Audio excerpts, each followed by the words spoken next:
రంగనాయకమ్మ గారు రచించిన 'కృష్ణవేణి' నవల తర్వాయి భాగం. చూడు కృష్ణవేణి, ఒక్కసారైనా మీ పెద్దవాళ్ళ గురించి ఆలోచించావా? ఏ తల్లిదండ్రులైనా తమ సంతానం పెరిగి పెద్దవాళ్ళై తమకి పేరు ప్రతిష్టలు తేవాలని ఆశిస్తారే. నువ్వు చేసిన పనికి వాళ్ళెంత బాధపడతారో ఊహించలేవు. కృష్ణవేణి ఏది అని ఇరుగు పొరుగులో బంధువులో అడిగితే వాళ్ళేం చెప్పుకుంటారు? పెళ్ళైపోయిందని చెప్పుకుంటారా? కన్న కూతురు లేచిపోయిందని లోకం వేలెత్తి చూపుతుంటే ఏ తండ్రి తలెత్తుకు తిరుగుతాడు? ఏ తల్లి సిగ్గుతో కుంగిపోకుండా ఉంటుంది? నిన్ను ప్రేమగా పెంచి పెద్ద చేసిన దానికి వాళ్ళకి నువ్వు చేసే సత్కారమా ఇది? మీ ఇంట్లో నీకున్న స్వేచ్ఛ ఎంతమంది ఆడపిల్లలకు ఉంటుంది? నీలా నిర్భయంగా ఎంతమంది అమ్మాయిలు కలం స్నేహాలు చేస్తారు? నీకొచ్చే ఉత్తరాల్ని ఎంతో శ్రద్ధగా నీ టేబుల్ మీద పెట్టేస్తారు. మీ ఇంట్లో నిన్ను నమ్మి నీకింత స్వాతంత్ర్యం ఇస్తే దాన్ని ఇలా దుర్వినియోగం చేస్తావా? నీకిచ్చిన మర్యాద నువ్వు నిలుపుకోలేకపోతే ఈ స్వేచ్ఛ ఎందుకు కృష్ణవేణి? నా గుండెలు బరువెక్కిపోయాయి. నా కళ్ళల్లో గిర్రున నీళ్లు తిరిగాయి. నేను మాధవ్ని మర్చిపోలేను శాంత. ఎన్ని చెప్పినా మాధవ్ని దూరం చేసుకోలేను. నా కన్నీళ్ళు జలజల రాదాయి. పోనీ అన్నీ నిర్లక్ష్యం చేసి వెళ్ళిపోతావనుకో, అక్కడ నీకు రక్షణ ఏది? అయ్యో, రక్షణ ఏంటి? మాధవే నాకు రక్షణ. మాధవ్ నన్ను ప్రేమగా చూసుకుంటాడు శాంత. మాధవ్ మోసం చేస్తాడని కాదు నేననేది. మాధవ్కే ఏమీ చెయ్యలేని పరిస్థితి సంభవిస్తుంది. కేసంటూ వస్తే ఉద్యోగం వదులుకోవాల్సి వస్తుంది. ఆ ఆధారం లేకుండా బతకడానికి అతనికి చిల్లిగా ఆస్తి లేదన్న సంగతి నీకు తెలుసు. నువ్వు ఉద్యోగం చేసి సంపాదించటమో, లేకపోతే ఇద్దరు కూలీ నాలీ చేసుకుంటూ పాటలు పాడుకుంటూ బతుకుదాం అనుకోవడానికి ఇదేం సినిమా కాదు, నూరేళ్ల జీవితం. పోనీ నిన్ను భార్యగా చెప్పుకోకుండా ఏ బంధువుగానో చెప్పుకొని ఉద్యోగం నిలుపుకోగలిగినా అరుణ వల్ల నీకు గొడవ లేకుండా పోతుందని అనుకోలేం. ఒకప్పుడున్న పెంకితనాలు పట్టుదలలు కలకాలం ఉండిపోవే. ఆమెకి మార్పు రావచ్చు, తన తప్పు తెలుసుకొని పశ్చాత్తాపపడవచ్చు, మాధవ్ దగ్గరికి వచ్చి క్షమించమని వేడుకోవనవచ్చు. అరుణ కాళ్ళా వేళ్ళాపడి మన్నించమని ప్రాధేయపడితే మాధవ్ తిరస్కరిస్తాడా? అతను తిరస్కరిస్తే ఆమె నిన్ను ప్రాధేయపడుతుంది. అప్పుడేం చేస్తావు? ఆమెకి అంత మార్ప ఎందుకు రాకూడదు? ఎంతటి మార్పునైనా కాలం తీసుకొస్తుంది. అసలు అరుణ ఇప్పటికే మారి ఉంటుందని నా అనుమానం. అలా జరగదని అనుకోకు. జరిగితే ఏం చేస్తావు అని అది చెప్పు. ఇద్దరం ఉంటానులే అని నేను నవ్వాను. రేణు తుళ్ళిపడింది. అప్పటిదాకా శిలలా కూర్చుంది. శాంత ఆశ్చర్యపడింది. ఎంత చిత్రంగా మారావు కృష్ణవేణి. నీ మంచి చెడ్డలే నువ్వు ఆలోచించుకోలేకపోతున్నావు.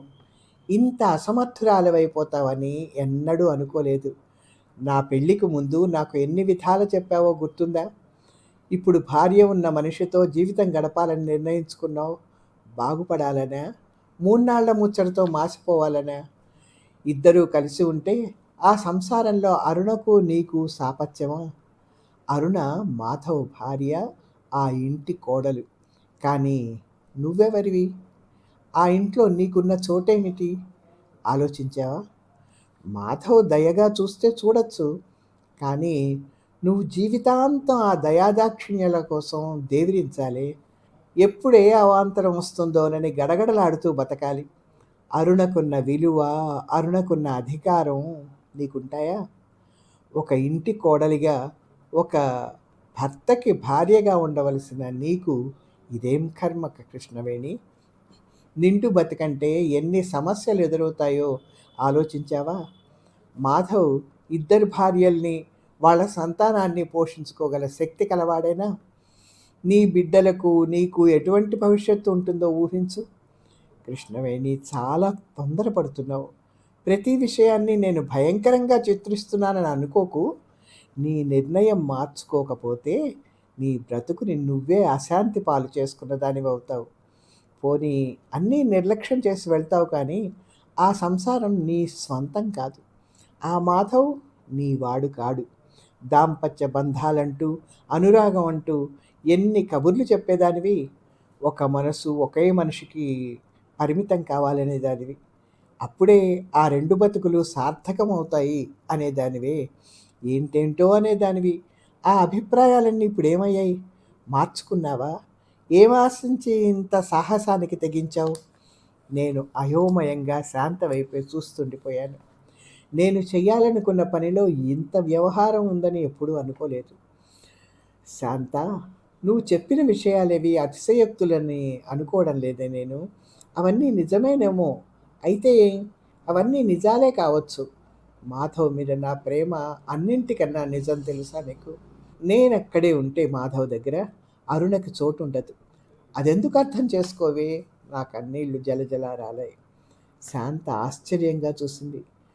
అది ఏ ప్రేమ లేని మనిషిని పెళ్లి చేసుకొని అతని దయ కోసం పాకులాడింది. దానికి సాంప్రదాయాలే కానీ ప్రేమ తెలీదు. అది ప్రేమని నమ్మదు. రేణు అయితే వేరు. అది తనకి తెలియని విషయాల్ని కూడా అర్థం చేసుకోగలదు. నా ఆలోచనల్లో నేను మునిగి ఉంటే శాంత మళ్ళీ అంది. దీనికి ఇంత తెలివి ఎక్కడిది అని నేను తెల్లబోయేలాగా అంది. వేణు, అతని చెల్లెలే ఇంట్లో తెలియకుండా ఒక అతనితో వెళ్ళిపోతే అతను పరువు పోయినట్టుగా అనుకోడా? బాధపడడా? నేను నిర్ఘాంతపోయాను. తెల్ల మొహంతో చూశాను. శాంతే రెట్టించింది. నువ్వే చెప్పు. పెళ్ళైన వాడి దగ్గరికి చెల్లెలు వెళ్ళిపోతే అతనికి నచ్చుతుందా? నేను కొంచెం తేరుకున్నానేమో. ఎందుకు నచ్చదు? చెల్లెల్ని అర్థం చేసుకుంటాడు. అంత మూర్ఖుడేం కాదు.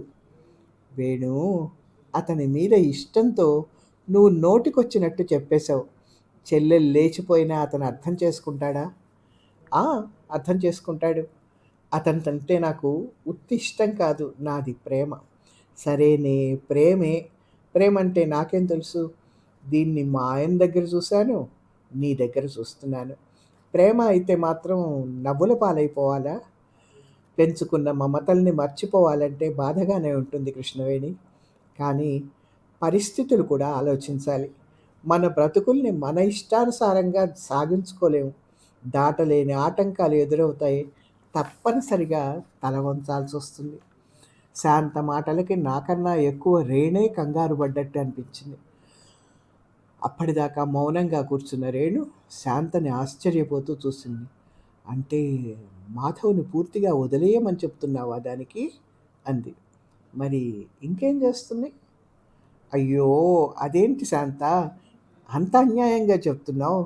అది రేపో మాపో బయలుదేరడానికి సిద్ధంగా ఉంది కాబట్టి అలా వద్దని చెప్పాలి కానీ అతని మీద దానికి అంత ఇష్టం అయితే అతన్ని మర్చిపోని చెప్పడం ఏంటి? అతను లేకపోతే బతకలేనని అది గోల పెడుతుంటే అది అర్థం చేసుకోవేం? మన బతుకులు మన ఇష్టానుసారం చేసుకోలేమా? ఎందుకు చేసుకోలేం? ఇదో పెద్ద సమస్య అసలు. అతను భార్యకి విడాకులు ఇచ్చేస్తే చాలు. తర్వాత వీళ్ళిద్దరూ పెళ్లి చేసుకోవచ్చు. అసలు వీళ్ళిద్దరూ ఆ విషయాలే మాట్లాడుకుంటున్నారేమో అనుకున్నాను నేను ఇప్పటిదాకా, అంది రేణు గబగబా. రేణే నాకు పెద్ద ఆపద్బాంధవిలాగా కనబడింది. ఆ విడాకుల గోలంతా ఎన్నాళ్ళవుతుందే? అన్నాను దాంతో ఆతృతగా. ఏమో, నాకేం తెలుసు? అతన్ని అడగలేదా? 5-6 ఏళ్ళు అవుతుందేమో, అంది రేణు. అమ్మో, 5-6 ఏళ్ళ? మాధవ్ దగ్గరికి వెళ్ళకుండా నేను 5-6 ఏళ్ళు ఉండాలా? చచ్చిపోతాను. నా వల్ల కాదు, ఇంపాసిబుల్. అయితే బయలుదేరి రేపే. 5-6 ఏళ్ల దాకా అతను ఉంపుడు గత్తెగా ఉండి ఆ తర్వాత నిజం భార్య అవద్దు గాని, అంది రేణు కోపంగా. అసలేంటి? భార్య మాట కోసం ఇంత పట్టింపు మీకు? అతను నన్నే భార్యగా అనుకుంటాడు. ఆ మాట ఎన్నిసార్లో చెప్పాను. అంతకన్నా ఇంకేం జరగాలి? అందుకే కాపోలు విడాకుల మాట ఎత్తకుండానే ఇన్నాళ్ళు గడిపాడు. ఇప్పటి వరకు అతను విడాకుల కాగితమైనా కోర్టులో పడేశాడా? అంది రేణు వెటకారంగా. దాని మీద నాకు కోపం రాలేదు. అది ఉన్నమాటే చెప్తోంది మరి. దీనికి ఎంత ప్రేమ నా మీద అనిపించింది. కొంత ఆలోచించి శాంత విస్తుపోతున్నట్టుగా చూసింది. విడాకులు విడాకులు అంటావేంటి రేణు? అతని మొదటి భార్య మూర్ఖంగానే చేసిందనుకో, అంత మాత్రాన విడిపోవటమేనా? తప్పు కదూ? మనము ఆడవాళ్ళమే. ఇంకో ఆడమనిషికి అన్యాయం చేయమని సలహా ఇస్తావా అంది. రేణు మరీ ఆశ్చర్యపోయింది శాంత మాటలకి. అదేంటి శాంత, అంత అడ్డగోలుగా మాట్లాడుతున్నావు? అరుణకి అన్యాయం చేయమని మనం సలహా ఇస్తున్నామా? అతను మళ్ళీ పెళ్లికి తయారవ్వాలంటే మొదటి భార్య నుంచి విడిపోవద్దా? ఆమె ప్రవర్తన వల్ల అతని మనసు విరిగిపోయింది. ఆమె మారానంటే మాత్రం అది అతుక్కుంటుందా? ఆమె గురించే ఆలోచిస్తున్నావు. అతని గురించి ఆలోచించమే. అతని జీవితం అలా పోవాల్సిందేనా? అహంకారంగా ప్రవర్తించే భార్య నుంచి విడిపోవడం తప్ప అసలు భార్యాభర్తలు విడిపోకూడదంటాడేంటి అంటూ రేణు శాంత మీద చాలా కోపంగా మాట్లాడింది. రేణుకి మాధవ్ మీద అంత దయ ఎలా కలిగిందో నాకు ఆశ్చర్యం వేసింది. నీకెంత దయ కలిగిందే అతని మీద అన్నాను ఆ ఆశ్చర్యంతోనే. దయ ఏమిటి, ఉన్నమాట అన్నాను. పెళ్ళాలు మొగుళ్ళు ఎంత పొగరుమోతుగా ప్రవర్తించినా విడిపోకుండా కూర్చోవాలా అంది రుసరుసలాడుతూ. విడాకుల మాట నువ్వు నాకెప్పుడూ చెప్పలేదేమే అన్నాను నిష్ఠూరంగా. ఏడ్చావులే, నోరు ముయ్. ఒక్కసారన్నా నీ సంగతులు సరిగ్గా చెప్పావా? ఏదో ఉత్తరాలు రాస్తున్నావు అనుకున్నాను, కానీ ఇంతదాకా తెగించావని నిన్న నీ ఉత్తరం చూసేదాకా నాకేం తెలుసు? విడాకుల మాట మాట్లాడుకోవాలని ఇద్దరికీ తెలీదా అంటూ రేణు నిప్పులు కురిపిస్తూ తిట్టింది. నేను నోరు మూసుకున్నాను. శాంత ఏదో విరక్తిలో పడ్డట్టు, ఎవరి జీవితాలు ఎవరు సరిదిద్దగలరు రేణు? అతని జీవితం ఏదో చక్కబరచాలనుకుంటే కృష్ణవేణి జీవితం నవ్వుల పాలవుతుంది. అతను కాకపోతే దీనికి ఎవరూ దొరకరా అంది. చప్పున నేను అడ్డొచ్చి, అతని జీవితాన్నే అతను చక్కబరుచుకోగలడు. చక్కబరిచేదాన్ని నేను కాదు. అతనంటే నాకు ఇష్టం కాబట్టి నా ఇష్టం కోసం నేను ఆలోచిస్తున్నాను అన్నాను. అంతలోనే గుర్తొచ్చి, రఘుని చేసుకునే ముందు నువ్వు ఈ విషయం ఆలోచించావా? అతని జీవితం చక్కదిద్దాలని ఎందుకంత ఆరాటపడ్డావు అన్నాను కోపంగా. అది వేరు కృష్ణవేణి. నన్ను 10 మంది మెచ్చుకున్నారు కానీ హేళన చేయలేదు. ఏం జరిగినా నాకెప్పుడు లోకం సానుభూతి ఉంటుంది. నీ స్థితి అది కాదు. నీ మొహం మీదే నిన్ను ఎత్తి పొడుస్తారు, నవ్వుల పాలు చేస్తారు. 10 మంది మధ్య బతికేవాళ్ళం ఒకరితో మనకు అవసరం ఏంటి అని అనుకుంటాం, కానీ లోకం సానుభూతి ఉండి తీరాలి అంది శాంత ఆరిందాలాగా. అది ఎప్పుడూ అంతే. లోకం లోకం, పెద్దవాళ్ళు పెద్దవాళ్ళు అంటూ ఉంటుంది. ముగ్గురి మధ్య మౌనం రాజ్యం చేసింది. ఉన్నట్టుండి వెళ్తానని లేచాను. లేచి నిలబడి, నువ్వెన్నైనా చెప్పు శాంత, నేను మాధవ్ని దూరం చేసుకోలేను అన్నాను దృఢంగా. శాంత తెల్లబోతూ చూసింది. కొంచెం ఆలోచించి చూడవే. భవిష్యత్తులో విచారించే పరిస్థితి తెచ్చుకోకు. నిజానికి నేను తెలివి తక్కువగానే చేశాను కదా. ఎందరు చెప్పినా వినలేదు. తొందరపడుతున్నానని అప్పుడు తెలీదు. కొన్నాళ్ళకైనా పరిస్థితి చక్కబడింది, కానీ లేకపోతే ఏమయ్యేది? నువ్వు అలాంటి పరిస్థితి తెచ్చుకోకే కృష్ణ అంది ఎంతో ప్రేమగా. నేను నవ్వాను. నీ పరిస్థితిలాగే నా పరిస్థితి చక్కపడుతుందిలే శాంత. నీ పరిస్థితి కన్నా తొందరగానే చక్కబడుతుంది అన్నాను. నా ధోరణికి రేణుకి చాలా చికాకేసింది. అయినా సహనంగానే అంది. నేనెక్కడ ఆ రోజే బయలుదేరిపోతానో అని దానికి భయం. వేణు, నేను కూడా 2 మాటలు చెప్పాలే నీకు. అతని దగ్గరికి బయలుదేరే ప్రయాణం వెంటనే ఆపుకో. విడాకుల వ్యవహారం తేల్చుకోమని అతనికి వెంటనే రాయి. అదంతా తేలిన తర్వాతే పెళ్లి చేసుకోండి. ఇప్పటిలాగే అప్పటిదాకా ఉత్తరాలే రాసుకో. ఇది నేను చెప్పేది. సరే వెళ్ళు అంది కోపంగా. 2 మాటలు చెప్తానని 22 మాటలు చెప్పావే రేణు. కావాలంటే నీ మాటలన్నీ లెక్క పెట్టుకో. మాట తప్పావు అన్నాను నవ్వుతూ. రేణు కూడా నవ్వింది. దానికి నేనంటే చాలా ప్రేమ. నాకే దాని మాటలంటే లక్ష్యం ఉండదు. మాధవ్ విషయంలో మొదటి నుంచి దాని సతాయింపు భరిస్తూనే ఉన్నాను. రేణు మళ్ళీ అంది. సరే, ఎలాగో మాట తప్పాను కదా, ఇంకో 22 మాటలు చెప్తానే. అరుణ మారిపోయానని వస్తే ఆమెతో కలిసి ఉండడానికి మాధవ్ గనక ఇష్టపడితే అతనికన్నా మూర్ఖుడు, అభిమానహీనుడు ఎవ్వడు ఉండడు. అలా అంటే శాంతకి నచ్చదు, కానీ నా ఉద్దేశం అదే. అరుణని తన జీవితంలోకి మళ్ళీ ప్రవేశించనివ్వనంత అయిష్టం అతనికి ఉంటే నీ జీవితానికేమీ అన్యాయం జరగదు.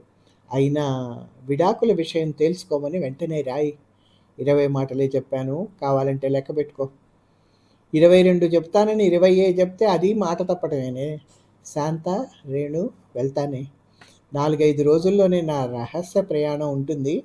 వెళ్ళే ముందు మళ్ళీ వస్తాను. ఒక్క మాట చెప్పు. నువ్వు వెళ్ళాక 2 రోజుల్లో అరుణ కూడా వస్తే ఏం చేస్తావు?" అంది రేణు కంగారుగా. నా గుండె గతుక్కుమంది. అయినా నవ్వాను. "ఏం చేస్తాను? ఇద్దరం ఉంటాం. కృష్ణుడికి 16,000 మంది ప్రియురాళ్ళు ఉన్నారు. 8 మంది భార్యలు ఉన్నారని చెప్పరు?" అన్నాను. ఇద్దరూ స్తంభించిపోయారు. "వెళ్తానే రేణు, శాంత, వెళ్తానే" అనేసి ఆ చిన్ని మేడగదిలోంచి బయటపడ్డాను. వాళ్ళతో దబాయించి మాట్లాడాను కానీ, ఇంటికి రాగానే నా గదిలో మంచం మీద పడి ఎంతసేపు ఏడ్చానో, ఎందుకు ఏడ్చానో తెలీదు. మాధవ్ మీద నా అభిప్రాయం ఏమీ మారలేదు. అయినా శిఖరాల నుంచి జారిపోయినట్టు అనిపించింది. మళ్ళీ మళ్ళీ ఆలోచించమంటారు వాళ్ళు. నా ప్రయాణం పూర్తిగా ఆపేయమని ఒకరంటే, 5 ఏళ్ల పాటు ఆపేయమని మరొకరంటారు. ఎప్పుడెప్పుడు మాధవ్ చేతుల్లో వాలిపోతానా అని నేను తహతహలాడుతూ ఉంటే, స్నేహితురాళ్ళకి ఎంత నిర్దయ నా మీద. అర్థం చేసుకోను. నీ మంచి కోసమే అంటారు. నా మంచి నాకన్నా వాళ్ళకే తెలుసంటారు. శాంతి మాటలంటే నాకు చాలా లక్ష్యం ఎప్పుడు. అది తొందరపడదు. మంచి చెడ్డలు బాగా ఆలోచిస్తుంది. నేను మాత్రం తొందరపడుతున్నానా? నేను మాత్రం మంచి చెడ్డలు ఆలోచించలేనా? నా ప్రేమే నాకు మంచిది కాదా? నా మాధవే నాకు ఆప్తుడు కాడా? శాంత దగ్గరికి వెళ్ళకుండా ఉంటే బాగుండిపోయేదనిపించింది. నేను వెళ్ళకపోతే అదే వస్తుంది. శాంతతో మాట్లాడకముందు నాలో ఎంతో ధైర్యం. మాధవ్ దగ్గరికి చేరిపోవాలన్నది ఒక్కటే ఆత్రం. మాధవ్ని ద్వేషించే అరుణ ప్రసక్తి ఇక మాధవ్ జీవితంలో ఎన్నడూ రాదని, అన్నయ్యని క్షమించగలిగిన అమ్మా నాన్న కొన్నాళ్లకైనా నన్ను క్షమించి ఆదరిస్తారని, ఆ నమ్మకంతోనే మాధవ్తో అంత స్నేహం పెంచుకున్నాను. మాధవ్ని అంత సన్నిహితం చేసుకున్నాను. కానీ అన్నింటినీ అపోహలుగా తుడిచేశారు స్నేహితురాళ్ళు. "అమ్మని నాన్నని నవ్వుల పాలు చేయకు, నిన్ను ఎదుటివాళ్ళు వేలెత్తి చూపించే అవకాశం ఇవ్వకు, భవిష్యత్తులో విచారించవలసిన పరిస్థితి తెచ్చుకోకు." బా, ఎన్ని నీతులు బోధించారు. విడాకులు విడాకులు, వాళ్ళు ఎప్పుడో విడిపోయారు కదా వాళ్ళిద్దరూ. అది విడాకులు కాదు. ఇంకా ఏం జరగాలి? కోర్టు వాళ్ళు ఒప్పుకోవాలా? వాళ్ళెవరు మధ్య? సరే విడిపోండి అని వాళ్ళు చెప్పాలా? ఇష్టమైన వాళ్ళిద్దరూ ఒక ఇంట్లో భార్యాభర్తల్లా ఒకరి కౌగిట్లో ఒకరు పరవశంతో సంతోషంగా ఉండకూడదు? అవతల విడాకులైతే కానీ యువతలు చేరకూడదట. అరుణ కూడా వస్తే ఇద్దరం ఉంటానులే అని వాళ్ళనేదో ఏడిపించడానికి అన్నాను కానీ, అతను ఇద్దరు భార్యలతో ఉంటాడా? దాన్ని నేను భరిస్తానా, సహిస్తానా? ఆ మొదటామెతో సంబంధం లేకుండా పోవద్దు. అయితే విడాకులు జరగాల్సిందేనన్నమాట. మాధవ్ ఆ ప్రయత్నాలేమన్నా మొదలుపెట్టాడా లేదా? ఆమె ఇక రాదు అన్నాడే కానీ అంతకన్నా ఏమీ చెప్పలేదే. మాధవ్ నాకే సొంతం కావాలి. ఆ సంసారం నాదే కావాలి. అతను ఎప్పటికీ నావాడిగానే ఉంటాడు. అది సరిపోదా? ఆ మాట కోర్టు వాళ్ళు చెప్పాలా? ఒక ఇంటికి కోడలుగా, ఒక భర్తకి భార్యగా నేను తగనా? ఆ గౌరవం, ఆ అధికారం మాధవ్ సంసారంలో నేను పొందలేనా? అది ఎప్పటికీ సాధ్యం కాదా? లోకం నన్ను ఇంటి ఇల్లాలుగా గౌరవించదా? అత్తగారు నన్ను కోడలిగా ప్రేమించదా? చట్టం నాకు తోటి స్త్రీలకు కల్పించే రక్షణ కల్పించదా? ఎవరికీ అక్కర్లేని దాన్నవుతానా నేను?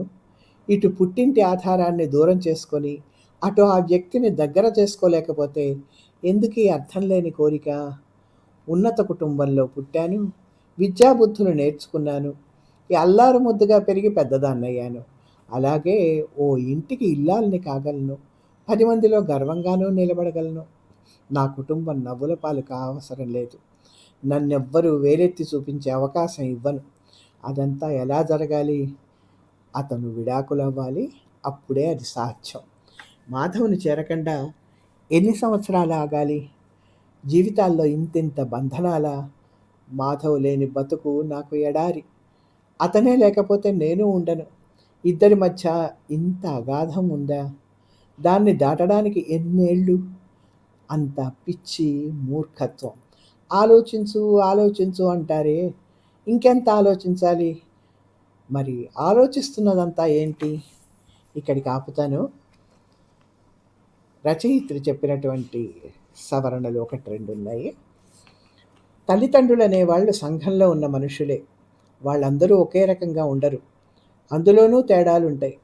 తల్లిదండ్రుల్లో ఎక్కువ మంది తమ పిల్లలు డబ్బు బాగా సంపాదించి, ఆ రకంగా కీర్తి పెంచుకోవాలనుకుంటారు. వాళ్ళు కులాలకి, మతాలకి కట్టుబడిపోయి ఉంటారు. పిల్లల మీద పెత్తందారీతనాలతో ఉంటారు. వాళ్ళ స్వేచ్ఛల్ని, వాళ్ళ ఇష్టాల్ని అర్థం చేసుకోరు. జ్ఞానం గల తల్లిదండ్రులు పిల్లలు మంచి మార్గంలో, మంచి ప్రవర్తనతో నడిచి సుఖపడాలనుకుంటారు. ఈ మంచి రకం తల్లిదండ్రులు చాలా తక్కువ. సాంప్రదాయాల్లో కొన్ని మంచి విషయాలు ఉన్నా, ఎన్నో చెడ్డలు కూడా ఉన్నాయని ఎక్కువ మంది తెలుసుకోరు. అలాంటి వాళ్ళకి సాంప్రదాయాలు చెప్పే పరువు ప్రతిష్టలే కావాలి. శాంత ఆ రకం మనిషే. ఉన్నత కుటుంబం అని అనుకుంది కదా తనని తను కృష్ణవేణి. నేను ఉన్నత కుటుంబంలో జన్మించానని. డబ్బు బాగా ఉంటే అది ఉన్నత కుటుంబం. అంతేకాదు భారతదేశంలో అయితే డబ్బుతో పాటు పెద్ద కులం కూడా ఉండాలి. ఆ 2 కలిస్తేనే అది ఉన్నత కుటుంబం. ఇక్కడికి ఆపుతాను. విన్నందుకు ధన్యవాదాలు.